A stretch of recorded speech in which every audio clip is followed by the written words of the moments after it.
Bonjour à tous, c'est Jean-Luc Roux sur sa chaîne YouTube. Aujourd'hui, nous allons parler de Cross Adami Aerospace qui fournira à la marine américaine le premier UAS électrique VTOL. L'US Navy, par l'intermédiaire du PMA 263, a choisi KH Aero pour fournir son premier UAS VTOL électrique à énergie solaire.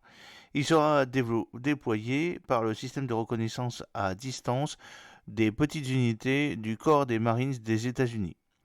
La Marine a demandé à KH Aero de démontrer son offre à travers une évaluation complète de capacité, menée dans les installations de test de KH Aero et du gouvernement et supervisée par le Centre de recherche des opérations UAS de l'Université de Maryland.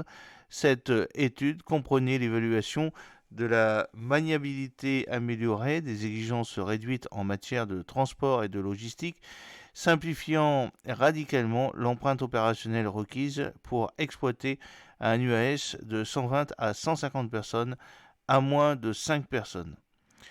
Opération silencieuse pour minimiser le risque de détection, passe presque indétectable par les radars, longue autonomie en vol où le K1000 ULE reste leader mondial, décollage et atterrissage verticaux garantissant l'indépendance de la piste, capacité à fonctionner dans diverses conditions environnementales, de jour comme de nuit, tests de reconnaissance, de surveillance et d'acquisition d'objectifs, conformité aux architectures de systèmes ouverts modulaires SOCOM, MOSA, ensemble de systèmes de mission, y compris des capacités vidéo complètes intégrant l'identification et la classification des systèmes et des cibles.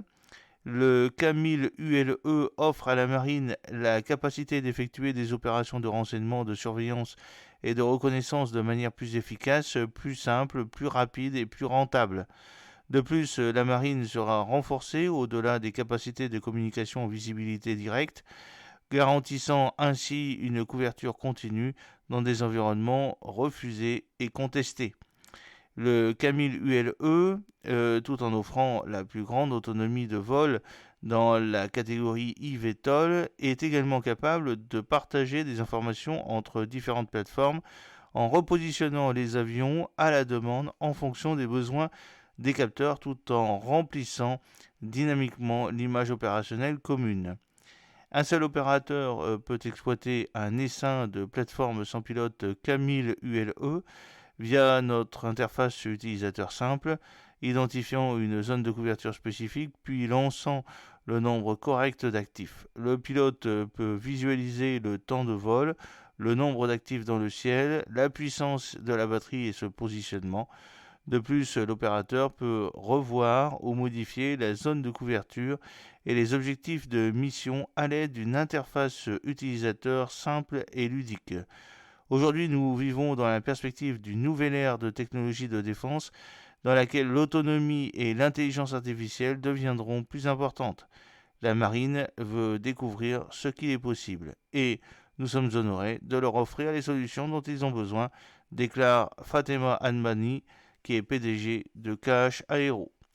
J'espère que cette petite vidéo vous a plu. N'oubliez pas de cliquer sur le pouce pour la promouvoir, de vous abonner si ce n'est pas encore fait et de partager cette vidéo sur vos réseaux sociaux. A très bientôt, fidèlement Jean-Luc O.